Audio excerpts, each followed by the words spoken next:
जयतु जयतु सूर्यं सप्तलोकैकदीपम् किरणशमितपापक्लेशदुःखस्य नाशम् अरुणकिरणगम्यम् आदिम् आदित्यमूर्तिम् सकलभुवनवन्द्यम् भास्करं नमामि।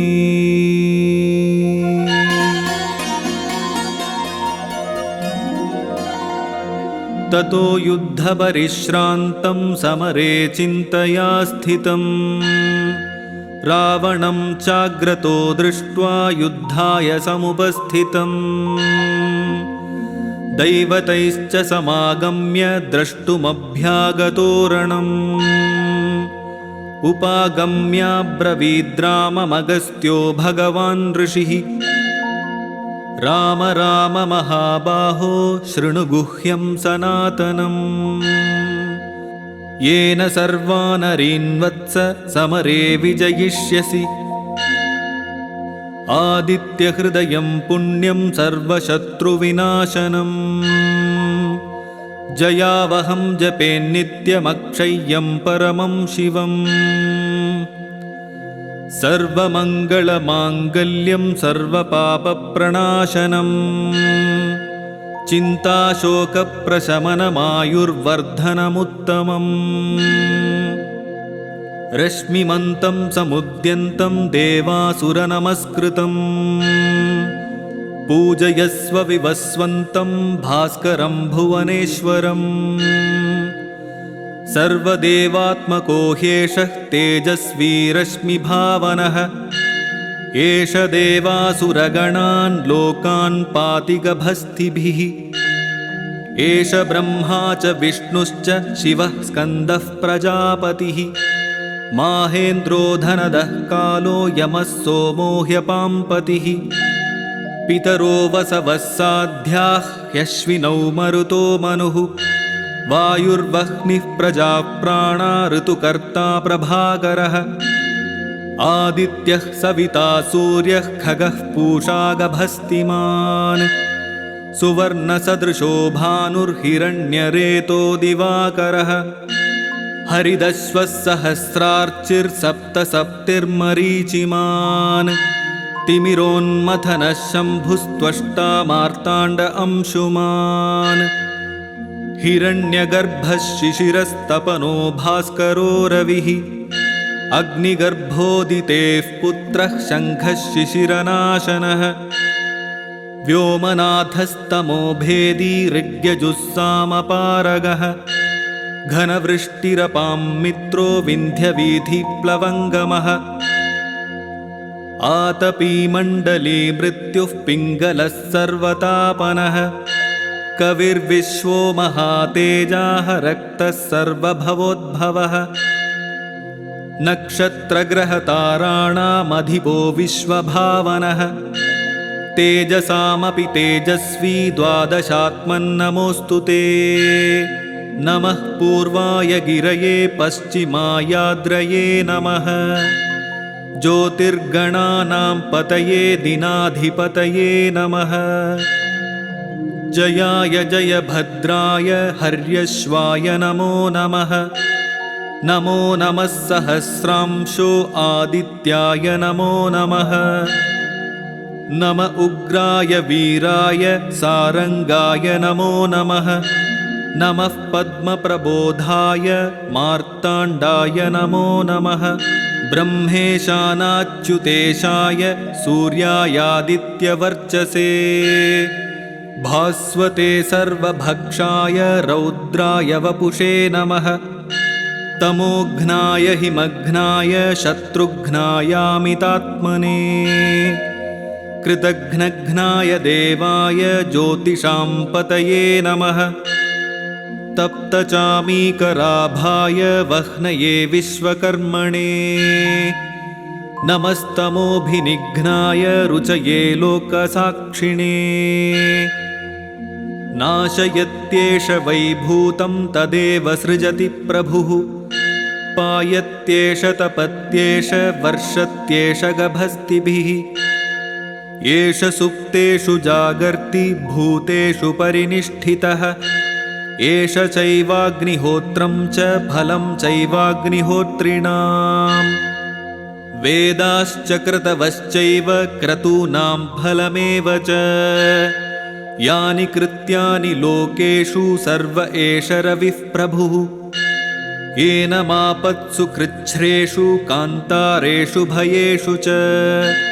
कीर्तयन् पुरुषः कश्चिन्नावसीदति राघव पूजयस्वैनमेकाग्रो देवदेवं जगत्पतिम् एतत्त्रिगुणितं जप्त्वा युद्धेषु विजयिष्यसि अस्मिन् क्षणे महाबाहो रावणं त्वं वधिष्यसि एवमुक्त्वा ततोऽगस्त्यो जगाम च यथागतम् एतच्छ्रुत्वा महातेजाः नष्टशोको भवत्तदा धारयामास सुप्रीतो राघवः प्रयतात्मवान् आदित्यं प्रेक्ष्य जप्त्वा तु परं हर्षमवाप्तवान् त्रिराचम्य शुचिर्भूत्वा धनुरादाय वीर्यवान् रावणं प्रेक्ष्य हृष्टात्मा युद्धाय समुपागमत् सर्वयत्नेन महता वधे तस्य धृतोऽभवत्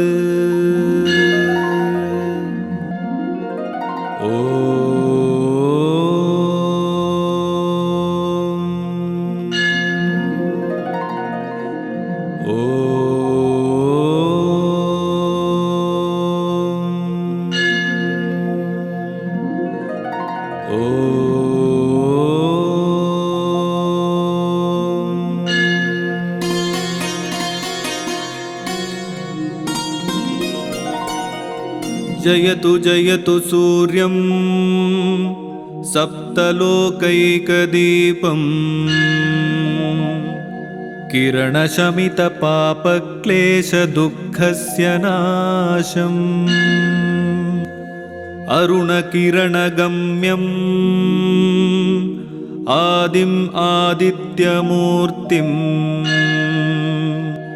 सकलभुवनवन्द्यम्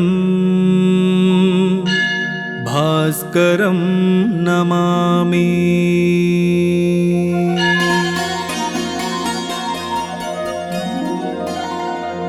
ततो युद्धपरिश्रान्तं समरे चिन्तया स्थितं रावणं चाग्रतो दृष्ट्वा युद्धाय समुपस्थितम् दैवतैश्च समागम्य द्रष्टुमभ्यागतोरणम्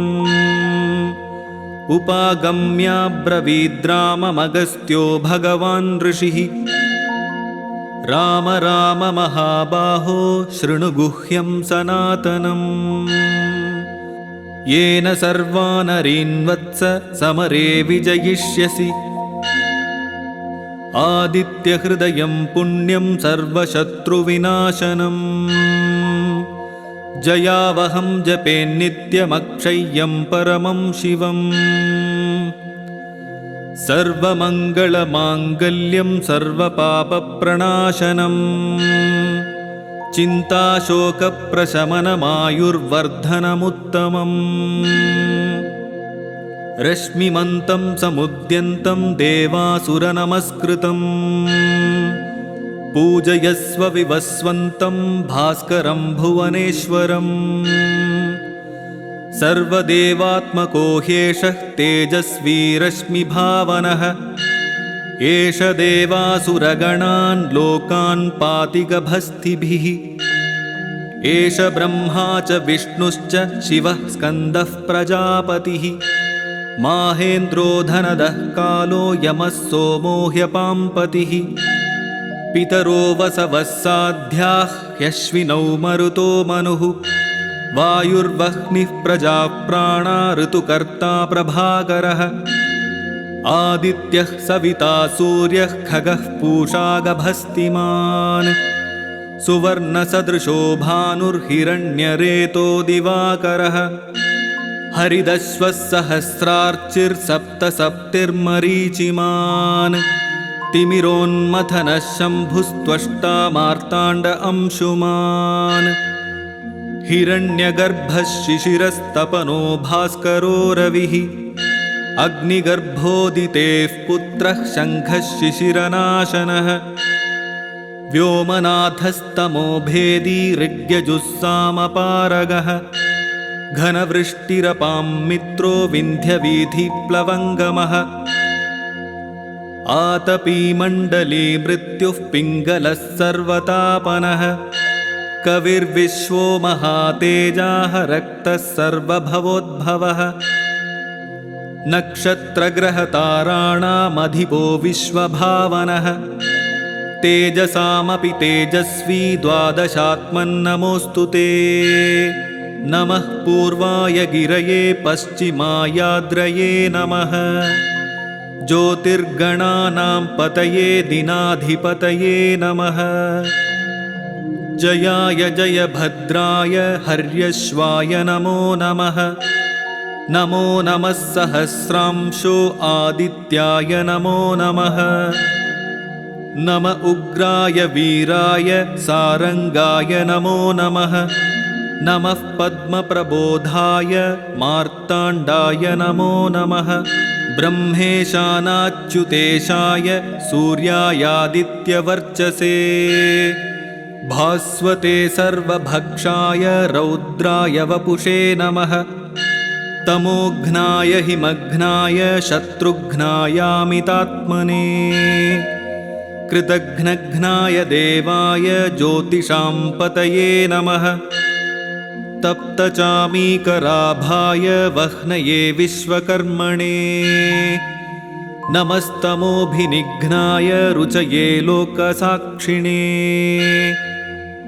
नाशयत्येष वैभूतं तदेव सृजति प्रभुः पायत्येष तपत्येष वर्षत्येष गभस्तिभिः एष सुप्तेषु जागर्ति भूतेषु परिनिष्ठितः एष चैवाग्निहोत्रं च फलं चैवाग्निहोत्रिणाम् वेदाश्च क्रतवश्चैव क्रतूनां फलमेव च यानि कृत्यानि लोकेषु सर्व एष रविः प्रभुः येन मापत्सु कृच्छ्रेषु कान्तारेषु भयेषु च कीर्तयन् पुरुषः कश्चिन्नावसीदति राघव पूजयस्वैनमेकाग्रो देवदेवं जगत्पतिम् एतत्त्रिगुणितं जप्त्वा युद्धेषु विजयिष्यसि अस्मिन् क्षणे महाबाहो रावणं त्वं वधिष्यसि एवमुक्त्वा ततोऽगस्त्यो जगाम च यथागतम् एतच्छुत्वा महातेजाः नष्टशोको भवत्तदा धारयामास सुप्रीतो राघवः प्रयतात्मवान् आदित्यं प्रेक्ष्य जप्त्वा तु परं हर्षमवाप्तवान् त्रिराचम्य शुचिर्भूत्वा धनुरादाय वीर्यवान् रावणं प्रेक्ष्य हृष्टात्मा युद्धाय समुपागमत् सर्वयत्नेन महता वधे तस्य धृतोऽभवत्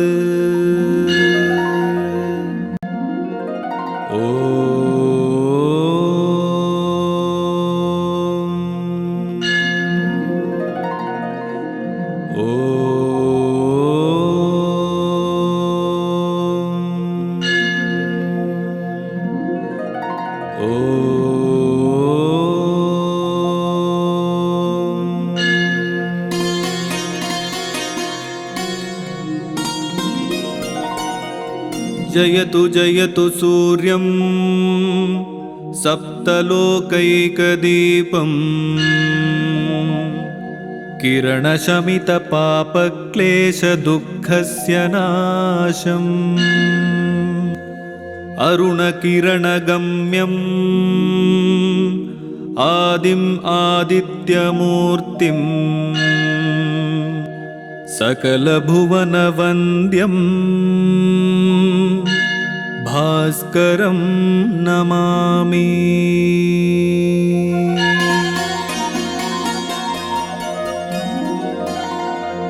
ततो युद्धपरिश्रान्तं समरे चिन्तया स्थितं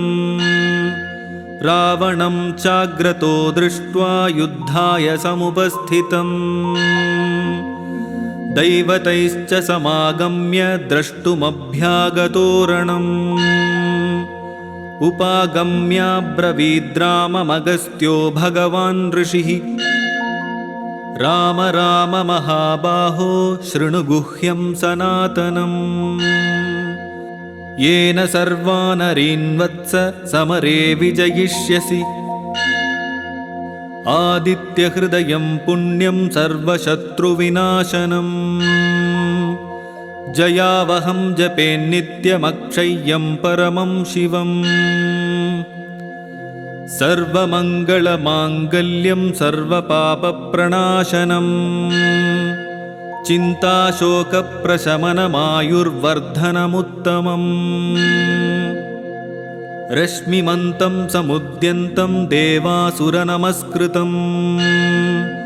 पूजयस्व विवस्वन्तं भास्करं भुवनेश्वरम् सर्वदेवात्मको ह्येषः तेजस्वी रश्मिभावनः एष देवासुरगणान् लोकान् पाति गभस्तिभिः एष ब्रह्मा च विष्णुश्च शिवः स्कन्दः प्रजापतिः माहेन्द्रो धनदः कालो यमः सोमो ह्यपाम्पतिः पितरो वसवः साध्याः ह्यश्विनौ मरुतो मनुः वायुर्वह्निः प्रजाः प्राणा ऋतुकर्ता प्रभाकरः आदित्यः सविता सूर्यः खगः पूषा गभस्तिमान् सुवर्णसदृशो भानुर्हिरण्यरेतो दिवाकरः हरिदश्वः सहस्रार्चिर्सप्तसप्तिर्मरीचिमान् तिमिरोन्मथनः शम्भुस्त्वष्टा मार्ताण्ड अंशुमान् हिरण्यगर्भः शिशिरस्तपनो भास्करो रविः अग्निगर्भोदितेः पुत्रः शङ्खः शिशिरनाशनः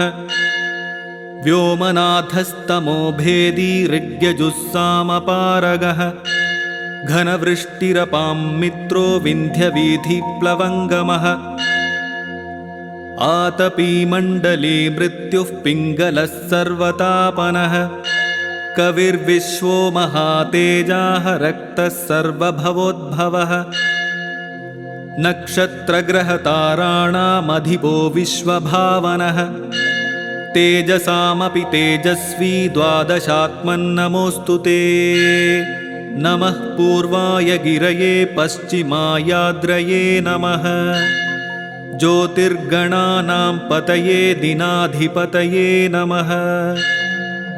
जयाय जयभद्राय हर्यश्वाय नमो नमः नमो नमः सहस्रांशो आदित्याय नमो नमः नम उग्राय वीराय सारंगाय नमो नमः नमः पद्मप्रबोधाय मार्ताण्डाय नमो नमः ब्रह्मेशानाच्युतेशाय सूर्यायादित्यवर्चसे भास्वते सर्वभक्षाय रौद्राय वपुषे नमः तमोघ्नाय हिमघ्नाय शत्रुघ्नायामितात्मने कृतघ्नघ्नाय देवाय ज्योतिषां पतये नमः तप्तचामीकराभाय वह्नये विश्वकर्मणे नमस्तमोभिनिघ्नाय रुचये लोकसाक्षिणे नाशयत्येष वैभूतं तदेव सृजति प्रभुः पायत्येष तपत्येष वर्षत्येष गभस्तिभिः एष सुप्तेषु जागर्ति भूतेषु परिनिष्ठितः एष चैवाग्निहोत्रं च फलं चैवाग्निहोत्रिणाम् वेदाश्च क्रतवश्चैव क्रतूनां फलमेव च यानि कृत्यानि लोकेषु सर्व एष रविः प्रभुः येनमापत्सु कृच्छ्रेषु कान्तारेषु भयेषु च कीर्तयन् पुरुषः कश्चिन्नावसीदति राघव पूजयस्वैनमेकाग्रो देवदेवं जगत्पतिम् एतत्त्रिगुणितं जप्त्वा युद्धेषु विजयिष्यसि अस्मिन् क्षणे महाबाहो रावणं त्वं वधिष्यसि एवमुक्त्वा ततोऽगस्त्यो जगाम च यथागतम् एतच्छुत्वा महातेजाः नष्टशोको भवत्तदा धारयामास सुप्रीतो राघवः प्रयतात्मवान् आदित्यं प्रेक्ष्य जप्त्वा तु परं हर्षमवाप्तवान् त्रिराचम्य शुचिर्भूत्वा धनुरादाय वीर्यवान् रावणं प्रेक्ष्य हृष्टात्मा युद्धाय समुपागमत् सर्वयत्नेन महता वधे तस्य धृतोऽभवत्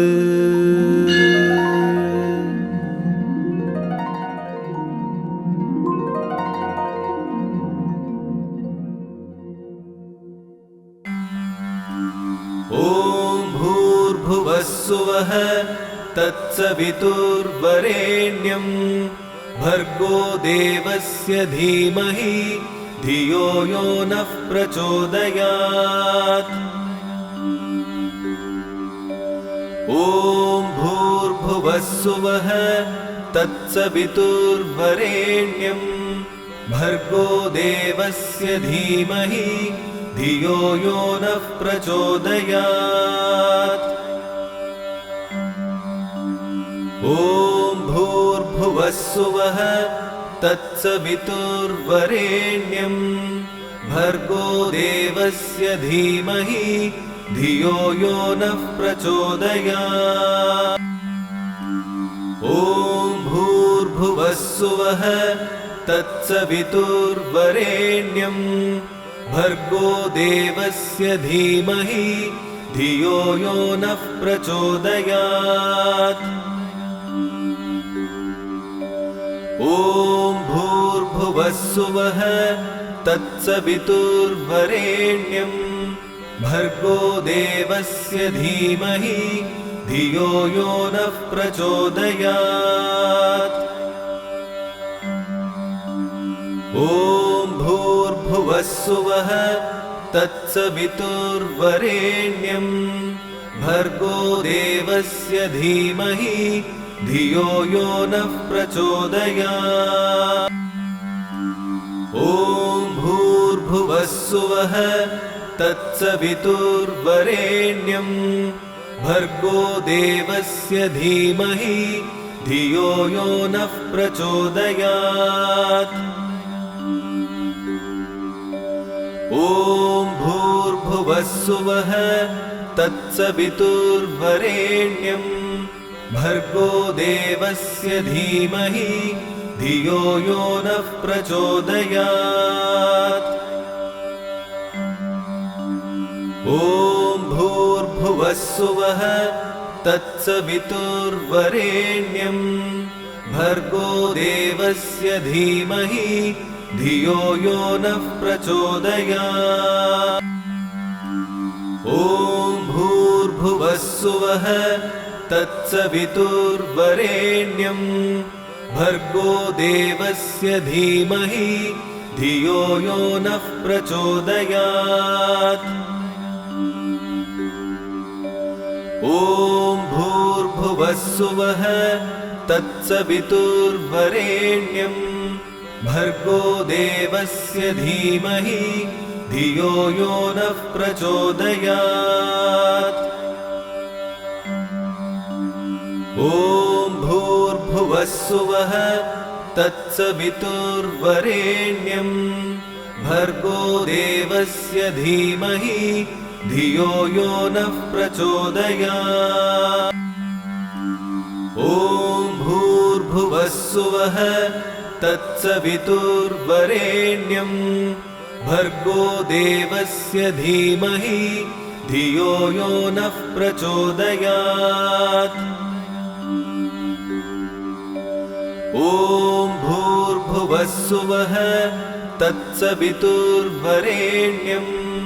भर्गो देवस्य धीमहि धियो यो नः प्रचोदयात्। ॐ भूर्भुवस्सुवः तत्सवितुर्वरेण्यं भर्गो देवस्य धीमहि धियो यो नः प्रचोदयात्। ॐ भूर्भुवस्सुवः तत्सवितुर्वरेण्यं भर्गो देवस्य धीमहि धियो यो नः प्रचोदयात्। ॐ भूर्भुवस्सुवः तत्सवितुर्वरेण्यं भर्गो देवस्य धीमहि धियो यो नः प्रचोदयात्। ॐ भूर्भुवस्सुवः तत्सवितुर्वरेण्यं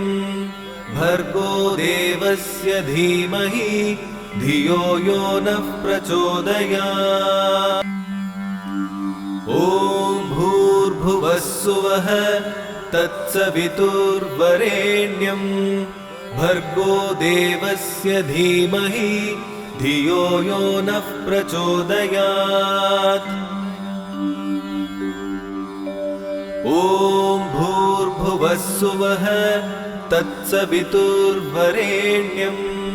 भर्गो देवस्य धीमहि धियो यो नः प्रचोदयात्। ॐ भूर्भुवस्सुवः तत्सवितुर्वरेण्यं भर्गो देवस्य धीमहि धियो यो नः प्रचोदयात्। ॐ भूर्भुवस्सुवः तत्सवितुर्वरेण्यं भर्गो देवस्य धीमहि धियो यो नः प्रचोदयात्। ॐ भूर्भुवस्सुवः तत्सवितुर्वरेण्यं भर्गो देवस्य धीमहि धियो यो नः प्रचोदयात्। ॐ भूर्भुवस्सुवः तत्सवितुर्वरेण्यं भर्गो देवस्य धीमहि धियो यो नः प्रचोदयात्। ॐ भूर्भुवस्सुवः तत्सवितुर्वरेण्यं भर्गो देवस्य धीमहि धियो यो नः प्रचोदयात्। ॐ भूर्भुवस्सुवः तत्सवितुर्वरेण्यं भर्गो देवस्य धीमहि धियो यो नः प्रचोदयात्। ॐ भूर्भुवस्सुवः तत्सवितुर्वरेण्यं भर्गो देवस्य धीमहि धियो यो नः प्रचोदयात्। ॐ भूर्भुवस्सुवः तत्सवितुर्वरेण्यं भर्गो देवस्य धीमहि धियो यो नः प्रचोदयात्। ॐ भूर्भुवस्सुवः तत्सवितुर्वरेण्यं भर्गो देवस्य धीमहि धियो यो नः प्रचोदयात्। ॐ भूर्भुवस्सुवः तत्सवितुर्वरेण्यं भर्गो देवस्य धीमहि धियो यो नः प्रचोदयात्। ॐ भूर्भुवस्सुवः तत्सवितुर्वरेण्यं भर्गो देवस्य धीमहि धियो यो नः प्रचोदयात्। ॐ भूर्भुवस्सुवः तत्सवितुर्वरेण्यं भर्गो देवस्य धीमहि धियो यो नः प्रचोदयात्। ॐ भूर्भुवस्सुवः तत्सवितुर्वरेण्यं भर्गो देवस्य धीमहि धियो यो नः प्रचोदयात्। ॐ भूर्भुवस्सुवः तत्सवितुर्वरेण्यं भर्गो देवस्य धीमहि धियो यो नः प्रचोदयात्। ॐ भूर्भुवस्सुवः तत्सवितुर्वरेण्यं